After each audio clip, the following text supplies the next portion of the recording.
Hello everyone, welcome back to my class.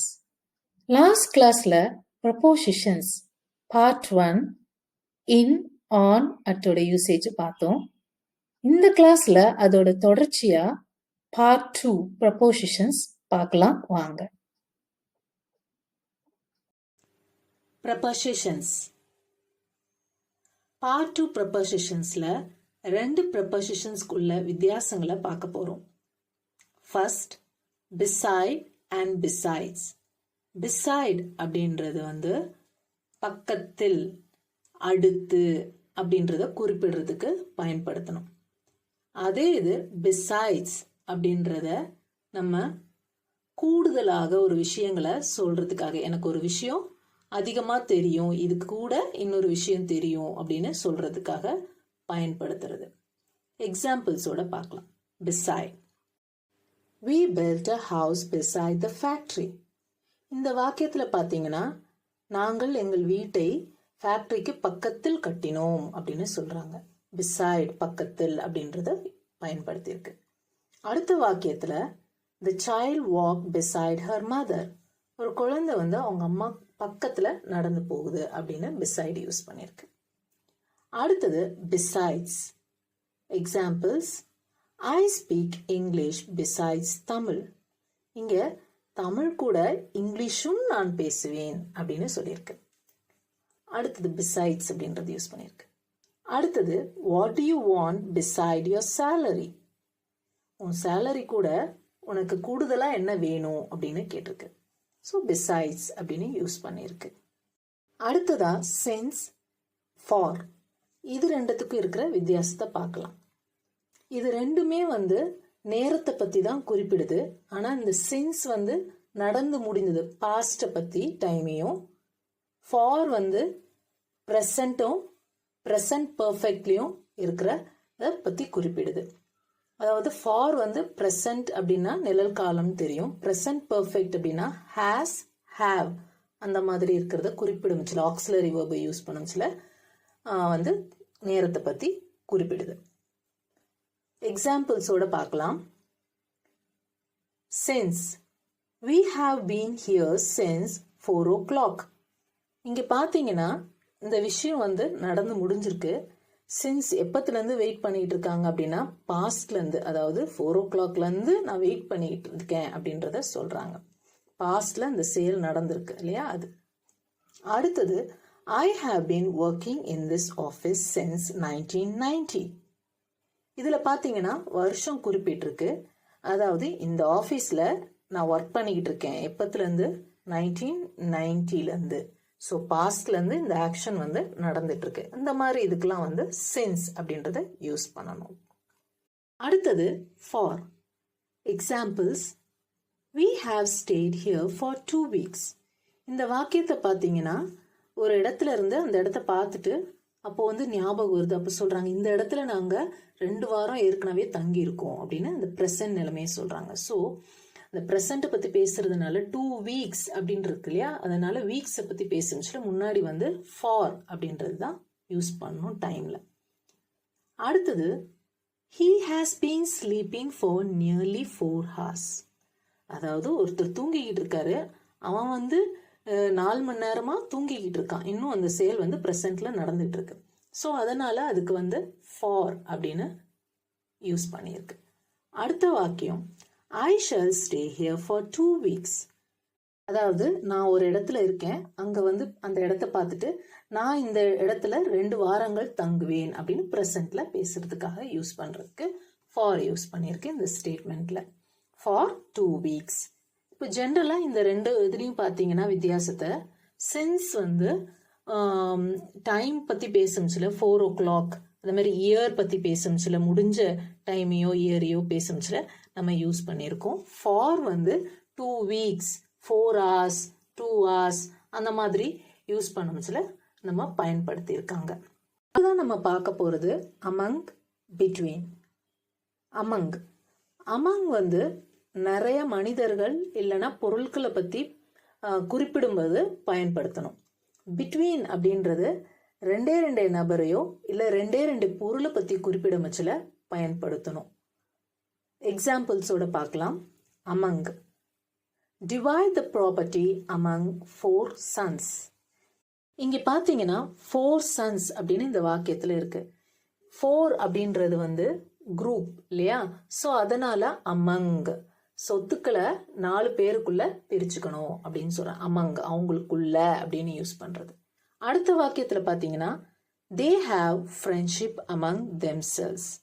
So இங்க வந்து அவங்களுக்குள்ள ஃப்ரெண்ட்ஷிப் இருக்கு அப்படின்னு சொல்றாங்க. இங்க வந்து நிறைய பேரை வந்து குறிப்பிட்டிருக்காங்க, அதனால among ஒரு குரூப் குறிப்பிட்டிருக்கிறதுனால among அப்படின்னு யூஸ் பண்ணிருக்கு இந்த வாக்கியத்துல. அடுத்தது between. Examples, distribute these sweets between these 2 boys. இந்த வாக்கியத்துல பாத்தீங்கன்னா 2 boys பத்தி தான் பேசியிருக்காங்க, ரெண்டே நபர். ஸோ 2 நபரை பத்தி பேசுறதுனால பிட்வீன் அந்த 2 பேருக்கு நடுவுல ஸ்வீட்ஸை பிரிச்சுக்கணும் அப்படின்றத பேசப்படுறதுனால பிட்வீன் அப்படின்ற ப்ரப்போசிஷன் யூஸ் பண்ணியிருக்கு. அடுத்த வாக்கியம், there was an argument between the 2 girls. இங்கேயும் பாத்தீங்கன்னா 2 girls ரெண்டே நபரை பத்தி பேசியிருக்கு. அவங்க 2 பேருக்குள்ள வாக்குவாதம் நடக்குது அப்படின்னு. ஸோ அதுக்கு நடுவுல அப்படின்னு பிட்வீன் அப்படின்றத பயன்படுத்தியிருக்கு. அடுத்ததா பை வித், இதுக்குள்ள வித்தியாசத்தை பார்க்கலாம். பைன்றது யாரால அந்த செயல் நடக்குது அப்படின்றத குறிப்பிடுறதுக்காக பயன்படுத்துறது. வித் அப்படின்றது கருவி, அதாவது பொருள் பத்தி குறிப்பிடும் போது பயன்படுத்துறது வித் ப்ரப்போசிஷன். இப்போ எக்ஸாம்பிள்ஸோட பார்க்கலாம். By, this book is written by Robert Frost. இந்த வாக்கியத்துல பாத்தீங்கன்னா இந்த புத்தகம் ராபர்ட் ஃப்ராஸ்டால எழுதப்பட்டது, அதாவது ராபர்ட் ஃப்ராஸ்ட் எழுதியிருக்காரு, அவர் தான் அந்த செயலை செஞ்சிருக்காரு. எழுதப்பட்ட செயல் வந்து ராபர்ட் ஃப்ராஸ்டால நிகழ்ந்திருக்கு, அதனால அங்க பை அப்படின்னு பயன்படுத்தி இருக்கு. அடுத்த வாக்கியம், America was discovered by Columbus. இங்கேயும் பாத்தீங்கன்னா பை கொலம்பஸ், அந்த செயல் வந்து யார் டிஸ்கவர் பண்ணியிருக்காங்க பார்த்தா கொலம்பஸ் அப்படின்ற. அடுத்த 2 வாக்கியங்கள் நீங்க கொஞ்சம் கவனமா பாருங்க. I went to the office by walking. இங்க வந்து நான் வந்து என்னோட ஆபீஸுக்கு நடந்து போனேன் அப்படின்னு சொல்லியிருக்கு.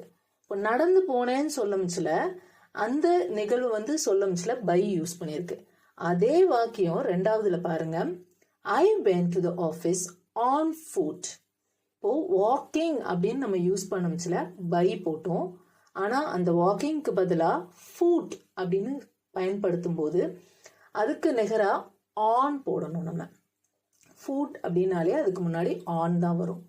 வாக்கிங்க்கு பதிலா car, I went to the office by car, by cycle, by bus, by train அப்படின்றத யூஸ் பண்ணலாம் நம்ம. ஆனா ஃபுட் அப்படின்றது வந்துருச்சுன்னா அதுக்கு முன்னாடி நம்ம ஆன் அப்படின்ற ப்ரப்போசிஷன் தான் கண்டிப்பா பயன்படுத்தணும். அடுத்தது with. Examples, I usually write with a ballpoint pen.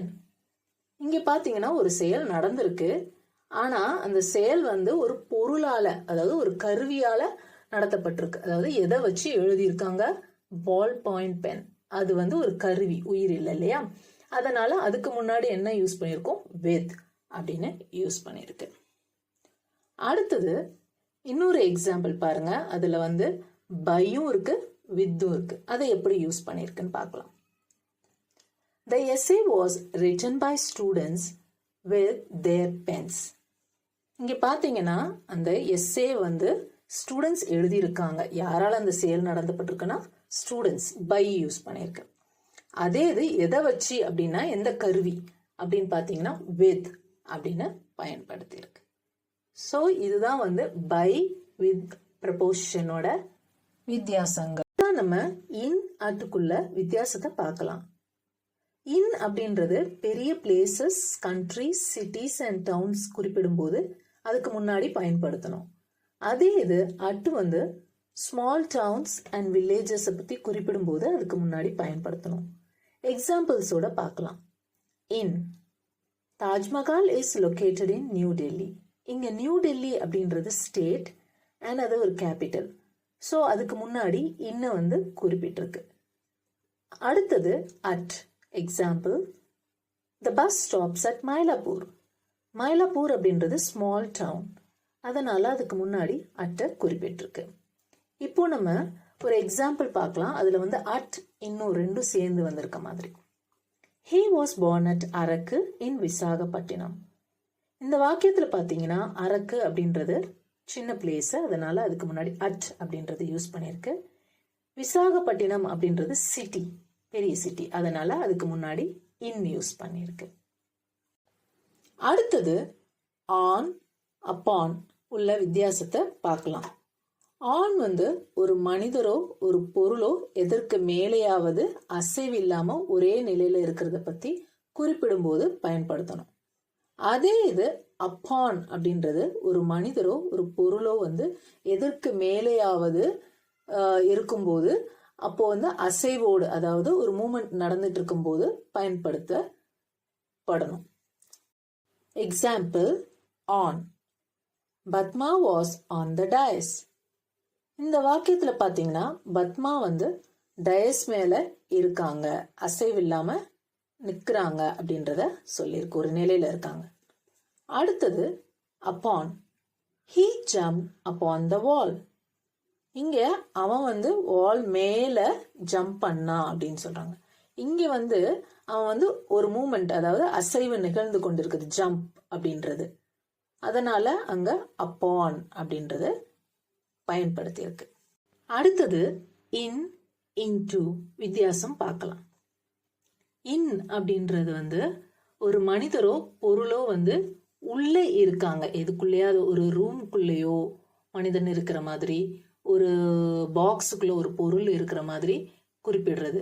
அந்த மாதிரி உள்ள இருக்கம்ச்சுல அது வந்து அசைவில்லாம, அந்த மனிதரோ பொருளோ அசைவில்லாம ஒரே நிலையில இருக்கிறத பத்தி குறிப்பிடுறதுக்கு இன் அப்படின்ற ப்ரப்போசிஷன் யூஸ் பண்றது. இன் டூ அப்படின்றது அதுவும் உள்ளதான், ஆனா உள்ள இருக்கம்ச்சுல அந்த பொருளோ மனிதரோ அசைவுல இருக்காங்க, ஒரு மூவ்மெண்ட் நடந்துகிட்டு இருக்கு அப்படின்றது குறிப்பிடுறதுக்கு பயன்படுத்துறது. இப்போ examples. In. Madhavi was in the room. இந்த வாக்கியத்துல பாத்தீங்கன்னா மாதவி வந்து ரூமுக்குள்ள இருக்கா அப்படின்றது சொல்லியிருக்கு, உள்ள அப்படின்றதுக்காக பயன்படுத்தியிருக்கு இன். அடுத்தது he is in the hospital. இங்க வந்து அவன் ஹாஸ்பிட்டலுக்குள்ள இருக்கான் அப்படின்றத சொல்லியிருக்கு, இன் அப்படின்றத பயன்படுத்தி இருக்கு. ஸோ இங்க ரெண்டுமே பாத்தீங்கன்னா அவங்க ரெண்டு பேருமே உள்ள இருக்காங்க, ஆனா எந்தவித அசைவும் இல்லை அப்படின்றத சொல்லியிருக்கு, ரெஸ்டிங் பொசிஷன்ல இருக்காங்கன்னு. அடுத்தது வந்து into examples. I walked into the theater. இங்க நான் தியேட்டருக்குள் நடந்து போனேன் அப்படின்னு குறிப்பிட்டிருக்கு, உள்ளே போனேன், அதாவது அசைவு இருக்கு இல்லையா, அதனால அங்க into அப்படின்னு குறிப்பிட்டிருக்கு. அடுத்தது he fell into the river. இந்த வாக்கியத்துல பாத்தீங்கன்னா அவன் ரிவருக்குள்ள விழுந்துட்டான் அப்படின்னு சொல்றது. அப்போ இன்டு, அதாவது அங்க வந்து ஃபெல் அப்படின்ற ஒரு செயல் நடந்துட்டு இருக்கு, அசைவு இருக்கு இல்லையா, அதனால அங்க இன்டு அப்படின்ற ப்ரப்போசிஷன் குறிப்பிட்டிருக்கு. அடுத்ததா பிஃபோர் ஃபார் வித்தியாசத்தை பார்க்கலாம். இது ரெண்டுமே வந்து நேரத்தை பத்தி தான் குறிப்பிடுது, ஆனா பிஃபோர் வந்து துல்லியமா இந்த நேரம் அப்படின்னு குறிப்பிடுறதுக்காக பயன்படுத்துறது. ஃபார் அப்படின்றது இந்த காலகட்டத்திற்குள் அப்படின்றத குறிப்பிடுறதுக்காக பயன்படுத்துறது. Example before. I shall be back before 7 o'clock. இங்க பாத்தீங்கன்னா துல்லியமா 7 o'clock நான் வந்துருவேன் அப்படின்னு சொல்லியிருக்கு, அதுக்கு முன்னாடி வந்துருவேன். ஸோ பிஃபோர் அப்படின்றது அதுக்கு யூஸ் பண்ணிருக்கு. அடுத்தது for. Example I shall stay here for 3 weeks. இங்க என்ன சொல்லியிருக்காங்க, நான் இங்க 3 வாரத்துக்கு தங்க போறேன், அதாவது காலம், எவ்வளவு காலத்துக்கு தங்க போறேன் அப்படின்றத சொல்லியிருக்கு, அதனால அங்க ஃபார் அப்படின்ற ப்ரப்போசிஷனை குறிப்பிடுது. அடுத்ததான் நம்ம ஃப்ரம் சின்ஸ் வித்தியாசம் பார்க்கலாம். ஃப்ரம் அப்படின்றது வந்து எல்லா காலங்களிலும், அதாவது ப்ரெசன்ட், பாஸ்ட், ஃபியூச்சர், இந்த 3 டென்ஸ்லையுமே வந்து பயன்படுத்தலாம். எப்போ அப்படின்னு பார்த்தீங்கன்னா ஒரு பொருளோ பர்சனோ வந்து ஒரு செயலை வந்து எப்போ தொடங்கினாங்க, எங்கிருந்து தொடங்கினாங்க அப்படின்னு குறிப்பிடும் போது பயன்படுத்தணும் ஃப்ரம். அதே இது சின்ஸ் வந்து அதுவும் நேரத்தை பத்தி தான் சொல்லுது, ஆனா அது வந்து நடந்து முடிஞ்ச நேரத்தையோ இல்ல தொடங்கின நேரத்தையோ அது குறிப்பிடுறதுக்காக பயன்படுத்துறது. Example, from. We shall begin the work from tomorrow. இந்த வாக்கியத்துல பாத்தீங்கன்னா நம்ம வேலையை வந்து நாளையில இருந்து தொடங்கலாம். எப்பத்துல இருந்து? நாளையில இருந்து அப்படின்றத from அப்படின்றத யூஸ் பண்ணிருக்காங்க. எப்ப தொடங்க போறோம் அப்படின்றதுக்கு. அடுத்த வாக்கியம், ரீனா comes from அடையார். அடையார்ல இருந்து வராங்க, அங்க இருந்து அப்படின்றதுக்காக from அப்படின்றத பயன்படுத்தியிருக்கு. அடுத்தது since. இங்க சின்ஸும் நேரத்தை பத்தி தான் குறிப்பிடுது, ஆனா பாஸ்ட பத்தி குறிப்பிடுது. Example, we have stayed here since 1990. இது வந்து நான் வந்து இந்த இடத்துல அப்பத்துல இருந்து தங்கிட்டு இருக்கேன் அப்படின்றது கடந்த காலம், அதாவது சின்ஸ் முன்னாடி 1990ல இருந்து தங்கிட்டு இருக்கேன் அப்படின்றத குறிப்பிட்டு சொல்றதுக்காக பயன்படுத்தப்பட்டிருக்கு. அடுத்ததா டில் டு வித்தியாசம் பார்க்கலாம்.